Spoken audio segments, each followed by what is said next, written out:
La ciudadana estadounidense Yvone Navarrete narró a 100% Noticias que fue abusada sexualmente por paramilitares el pasado 15 de junio cuando estos irrumpieron con violencia en su casa para llevarse a su esposo Jaime Navarrete Blandón, a quien los señalaban de tener armas.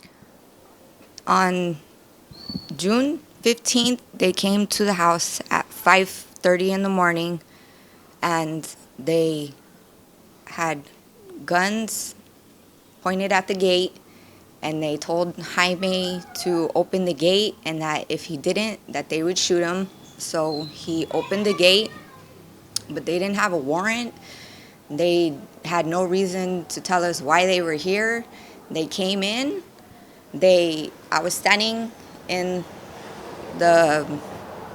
right there in the living room, and they pushed me out of the way, and I flew onto the couch, or into the couch, and then Jaime, they had him right here, put him on the ground, made him put his hands behind his head, and we had another friend that was here that morning. They got him on the floor, and they were kicking him and hitting him, and I told the guy, hey, you don't need to do that. He will cooperate with you. Then I went into the room because they were going through everything, like taking all the blankets and everything that was folded. They were throwing everything around. They flipped the bed upside down. They went through my purse. They went through my closet, everything that was in the closet. They pulled everything out of the closet. Then one guy, he kept asking me where the gun was at, and I said, we don't have a gun. We don't have anything. We don't even have machetes or nothing in the house. And he's like, you're lying. I know you guys have something. And I was like, no, we don't have anything. Then some guy from behind came up behind me and started touching me and pushing himself up against me and rubbing me, telling me how pretty I was.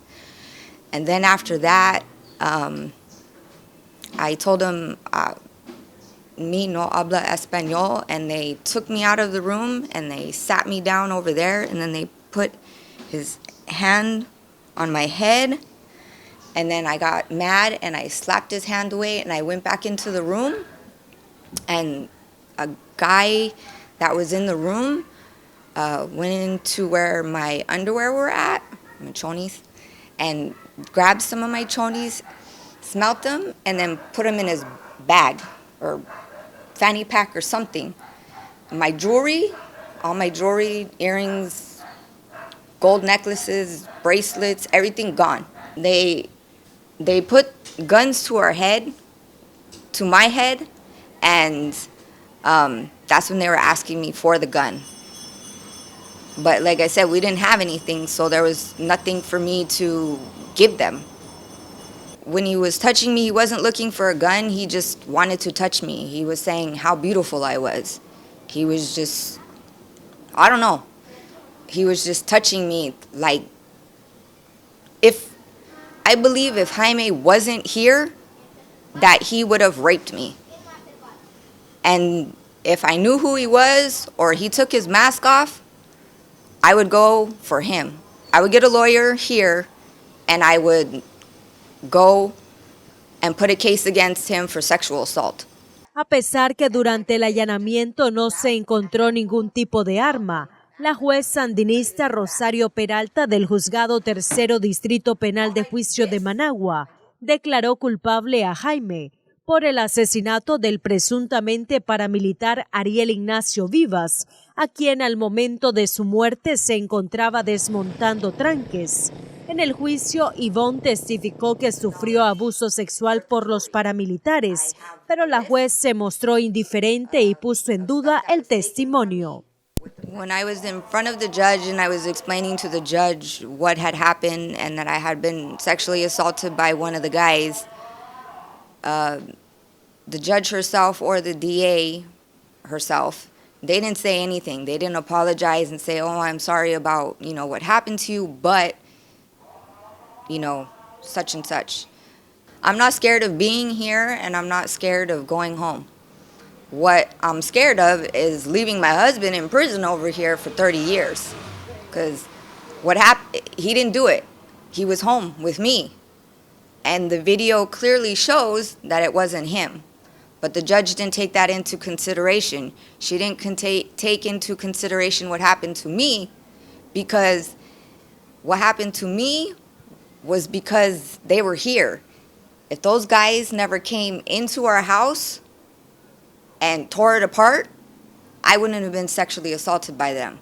I would have never had that guy rubbing all over me. I wouldn't have had that problem.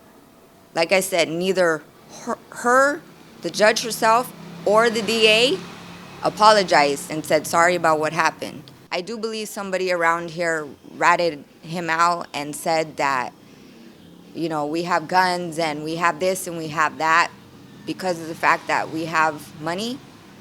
But just because we have money doesn't mean that we have guns in our house. El día del allanamiento, los paramilitares vestían ropas oscuras y al menos unos 20 ingresaron a su casa.